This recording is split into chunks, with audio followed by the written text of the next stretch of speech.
Hello everyone, how's it going today? I just finished watching Zion Williamson go for 30 points against the Nuggets, and my God, this dude is a one-man wrecking machine that has absolutely no regard for human life. I mean, in a slightly different way, he reminds me of a younger LeBron James who could easily drop 30 a night by dominating physically in the paint with strength and finesse. The scary thing about the Pelicans as well is Zion is paired up with Brandon Ingram, who is learning how to drop 30 a night as well. The Pelicans have a bright future ahead, and I for one am looking forward to when these two and the team start clicking on all cylinders. They're one star player away from becoming a big three. Maybe Lonzo can fill that spot. Who knows? Anyway, Zion was the story of last year, but I want to talk about this year's guys in the rookie class of 2020, which was a lot more interesting than what the pre-draft told us. A clear lack of a number one prospect made it less exciting than a Zion sweepstakes, but make no mistake, the top three picks in the 2020 class are full of superstar potential. Now let's take a look at the whole 2020 lottery class and see how they're doing so far this season. Here are their official grades. Number 14, Aaron Nesmith of the Boston Celtics. Coming out of college, Nesmith was projected to be a top 3 specialist in the draft class. So far this season, the young Celtic has been averaging about 39% from the field and 35% from three-point territory, which is equating to 4 points per game, which is average at best. His defense is what has been keeping him in games, and although he does have a lot of potential, currently for the season so far, I'm going to give Aaron Nesmith a C for his production. Number 13, Kira Lewis Jr. of the New Orleans Pelicans. In the early stages of the 2020-21 season, Kira Lewis Jr. didn't get much playtime at all, only 71 minutes up until February, where he's clearly getting a lot more chances to contribute to the team's up and down success.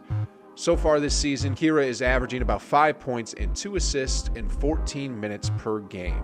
In terms of efficiency, Kira is shooting 32% from three-point land and just 38% from the field altogether, which isn't going to cut it.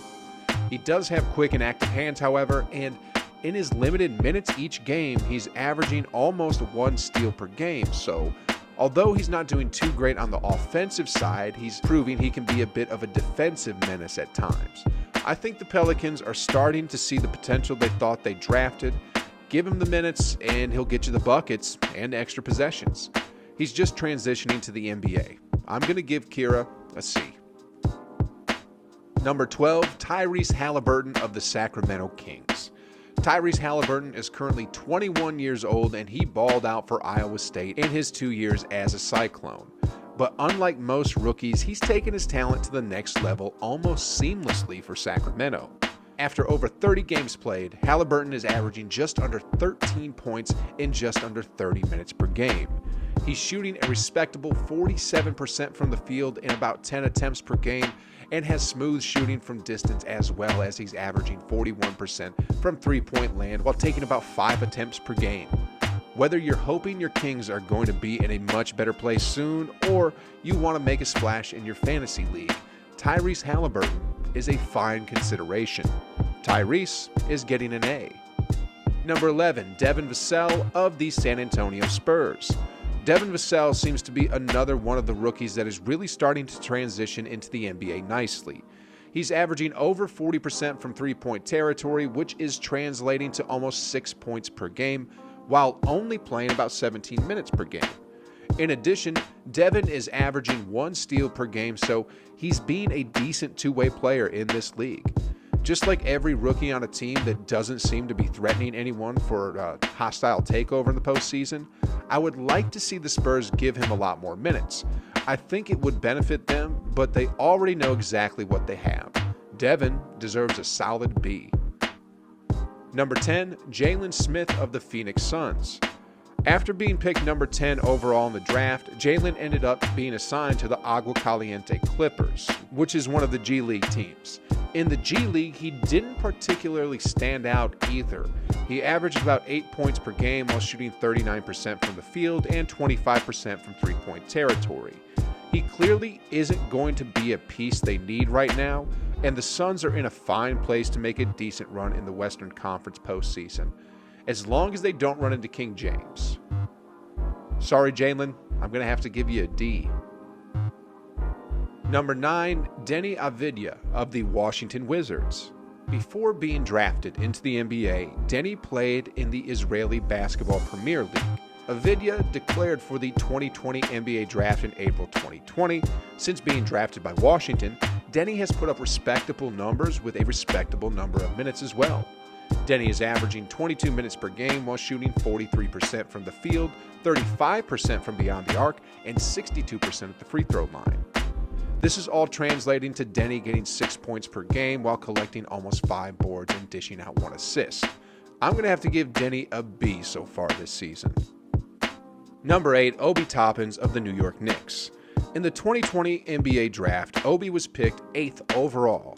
Obi was invited to the 2021 NBA Dunk Contest, finishing 2nd behind Portland's Anthony Simmons. If you're asking me, I say Obi should have won, but it was a real photo finish. Usually that would be the most exciting thing for a Knicks fan, but at this point, the Knicks are actually playing winning basketball, and they might actually be good this year. Obi doesn't have a huge sample size, but he clearly has a lot of talent. He's only playing about 12 minutes per game, but from the field, he's averaging almost 50% while shooting 30% from three-point land. He clearly has a lot of talent. I just hope it doesn't go to waste. Sorry, Knickerbockers, but I'm going to give Obi a B-. Number 7, Killian Hayes of the Detroit Pistons. Hayes was drafted and signed by Detroit. 10 days later, he made his preseason debut, contributing 4 points, 3 assists, with 4 rebounds against the New York Knicks. There seems to be a lot of high hopes for Killian Hayes, so he's certainly one for your radar if he can get healthy again. He's only played 7 games this year with a possible season-ending injury. Killian gets a C-. Number 6, Onyeka Okongwu of the Atlanta Hawks. Onyeka hasn't had much of a chance to shine for them yet, only playing 20 games while averaging about 10 minutes per game. He's had injury issues, but I don't think he's had problems getting back to full health. He just hasn't played many minutes since. I'd say really keep an eye out for him next year. Onyeka Okongwu gets a solid C. Now it's time for the top 5. Number 5, Issac Okoro of the Cleveland Cavaliers. After Isaac Okoro's freshman regular season, he declared for the draft. Okoro showed immediate promise in the first preseason game with Cleveland. He showed a great deal of maturity, winning the game with an and one to bring the score to 116-114, and for good measure, he sank his free throw, leaving the winning score against the Indiana Pacers 117-114. In December 2020, Isaac made his NBA debut in the starting lineup, scoring 11 points, 5 assists, and 3 rebounds in a 121-114 win against the Charlotte Hornets. Okoro has played in over 30 games while contributing significant minutes per game. He's averaging 8 points while shooting 41% from the field and 30% from beyond the arc. He has a long way to go as far as stats, sure, but Cleveland has a long way to go as well. I see a ton of promise in this rookie, so I'll give Okoro a B.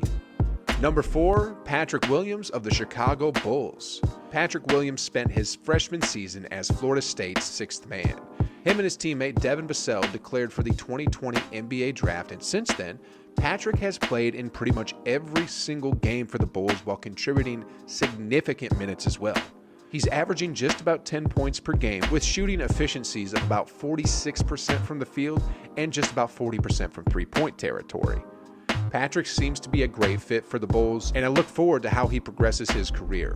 I'm giving Patrick an A-. Number 3, LaMelo Ball of the Charlotte Hornets. If you've paid any attention to the NBA in the past couple years, you know all about LaMelo. In my opinion, the best grades would go easily to this rookie or the next rookie we mentioned. Now, a while ago, I was telling you about a couple of rookies that could really ball. No joke, LaMelo Ball can absolutely ball. He looks like he's been in the league for at least 3 years already, and it looks like the sky's the limit for this kid. Melo is easily outperforming his brother Lonzo in his first year. So far, LaMelo has played in over 30 games and is averaging just about 30 minutes per game. He's averaging just about 16 points per game while knocking down 45% of his shots from the field and isn't afraid of the three-point line either, shooting a tad over 38% on over 5 attempts per game. LaMelo Ball can flat out play, but again, if you have paid any attention at all, you probably already know this. LaMelo Ball gets an A+. Number 2, James Wiseman of the Golden State Warriors. At 19 years old, this 7-foot freshman from Memphis has all the potential in the world, and he landed with the right organization to take him there. Draymond Green has been high on Wiseman all season, and it's pretty much easy to see why. After a snafu in Memphis, James headed for the Bay Area, and he has been learning since.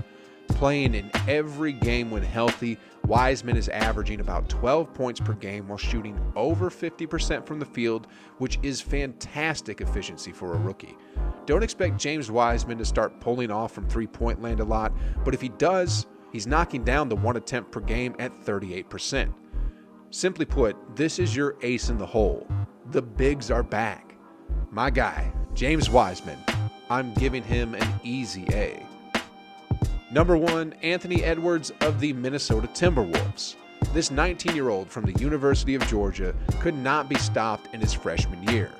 Anthony Edwards declared for the draft in March of 2020, selected number 1 overall, and has been doing very well considering the team that is, frankly, not very good. He already has a major poster in his 39 games. Edwards averages about 16 points per game while shooting 38% from the field and 32% from beyond the arc. There are a lot of L's on the Timberwolves record, but after just 1 year, I'm more than certain that they have a winner in their lineup, maybe even an NBA superstar. It's hard to tell that far into the future, and we're talking about superstar caliber. No one is going to say that he's the next LeBron, but there may not be another LeBron except maybe Bronny. Anyways, everyone seems to be happy about Edwards' rookie year, and he might even become Rookie of the Year. There's always going to be the haters who trashed his highlights in a loss, but Google his Anthony Edwards highlights. The first thing you'll see is a massive dunk, and it might even be a brand new one from last night. I promise he is incredibly entertaining to watch, and I hope this has been entertaining to listen to. Finally, I think it's obvious Anthony Edwards gets a solid A+. Okay, guys, that was a long list. Damn, this really blows. As I'm making this video here, I just heard that LaMelo Ball may be out for this season with a wrist injury. The 2021 season, guys. LeBron's out, KD is out, Embiid is out, and now Melo. SMH, guys, SMH. Time to go for a nice walk, clear my head, get some fresh air into my body, and maybe do a little dance.